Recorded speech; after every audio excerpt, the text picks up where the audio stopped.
എന്റെ ഓർമ്മ ശരിയാണെങ്കിൽ ക്വിറ്റ് ഇന്ത്യ സമരം നടക്കുന്ന കാലത്താണ്. അന്ന് പാകിസ്ഥാൻ വാദവും ഉയർന്നു വന്നിരുന്നു. പാകിസ്ഥാൻ വാദത്തെക്കുറിച്ച് ഞങ്ങളുടെ പാർട്ടി ഒരു നിലപാടെടുത്തിരുന്നു. ഞങ്ങൾ പാകിസ്ഥാനെതിരായിരുന്നു. പക്ഷെ ഞങ്ങള് മറ്റേ മുസ്ലിം മതന്യൂനപക്ഷത്തിന്റെ വികാരവും അതുപോലെ വിവിധ ദേശീയ ജനവിഭാഗങ്ങൾ, അതായത് ഭാഷാ സംസ്ഥാനങ്ങൾ, അവരുടെ ആവശ്യവും കൂട്ടിയിണക്കണം എന്നുള്ള നിലയ്ക്ക്. അതുകൊണ്ട് മറ്റേ ഞങ്ങൾ തമ്മിൽ അഭിപ്രായ വ്യത്യാസം ഉണ്ടായിരുന്നു. എങ്കിൽ പോലും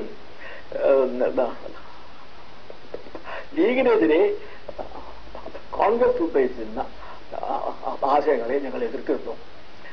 യഥാർത്ഥം പറയാനുണ്ടെങ്കിൽ കോൺഗ്രസും ലീഗും ചേർന്ന് ബ്രിട്ടീഷുകാരെ നേരിടണമെന്നായിരുന്നു ഞങ്ങളുടെ അഭിപ്രായം. അപ്പൊ ആ കാലത്താണ് ഞങ്ങൾ ആദ്യം കണ്ടുമുട്ടുന്നത്.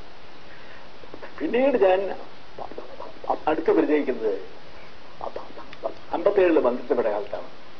അന്ന് CH പ്രതിപക്ഷത്തായിരുന്നു. പക്ഷെ പ്രതിപക്ഷത്ത് തന്നെ കോൺഗ്രസിനെയും സോഷ്യലിസ്റ്റുകാരെയും മറ്റും പോലെ അത്ര കടുത്ത കമ്മ്യൂണിസ്റ്റ് വിരോധം ഉണ്ടായിരുന്നില്ല. എങ്കിൽ പോലും എതിരായിരുന്നു. പക്ഷെ അത് അവസാനം വിമോചന സമരമായപ്പോഴേക്ക് ലീഗ് വലിച്ചു ചേർന്നു. പിന്നീട് ഞങ്ങൾ സഹകരിക്കാൻ തുടങ്ങുന്നത് 67 മന്ത്രിസഭയാണ്. ആ മന്ത്രിസഭ രൂപീകരിക്കുന്നതിനുള്ള പശ്ചാത്തലം തന്നെ 1960 വിമോചന സമരം.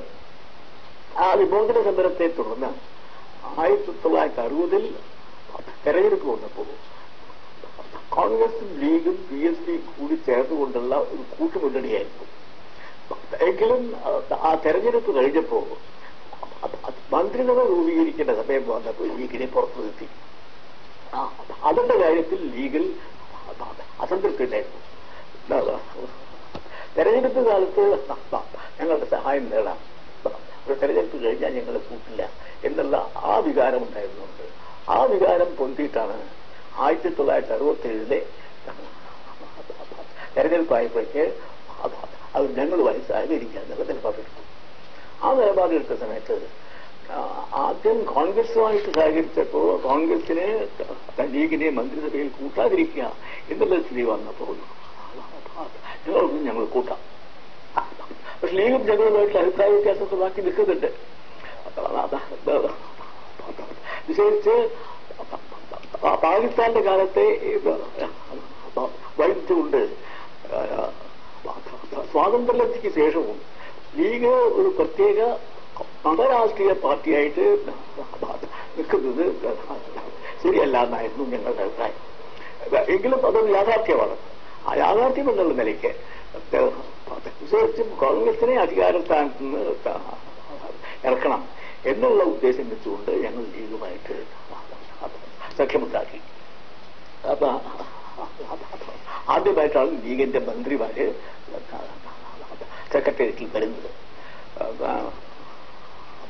അത് കഴിഞ്ഞ് ആ മന്ത്രിസഭയുടെ കാലത്ത് അതേവരെ പിന്നാക്കം നിന്നിരുന്ന മലബാർ പ്രദേശത്തെ പൊതുവിലും ഇന്നത്തെ മലബാർ ജില്ലയിൽ വിശേഷിച്ചും ഇന്നത്തെ മലപ്പുറം ജില്ലയിൽ വിശേഷിച്ചും മുസ്ലിങ്ങൾക്കുണ്ടായിരുന്ന പിന്നോക്ക നില അവസാനിപ്പിക്കുന്നതിന് കാര്യമായിട്ടുള്ള പല ശ്രമങ്ങളും നടത്തി. അതിന്റെ ഏറ്റവും വലിയ ഉദാഹരണമാണ് ആ മന്ത്രിസഭയുടെ കാലത്തുണ്ടായ മലപ്പുറം ജില്ലാ രൂപീകരണവും കോഴിക്കോട് സർവകലാശാല. എന്റെ ഓർമ്മ ശരിയാണെങ്കിൽ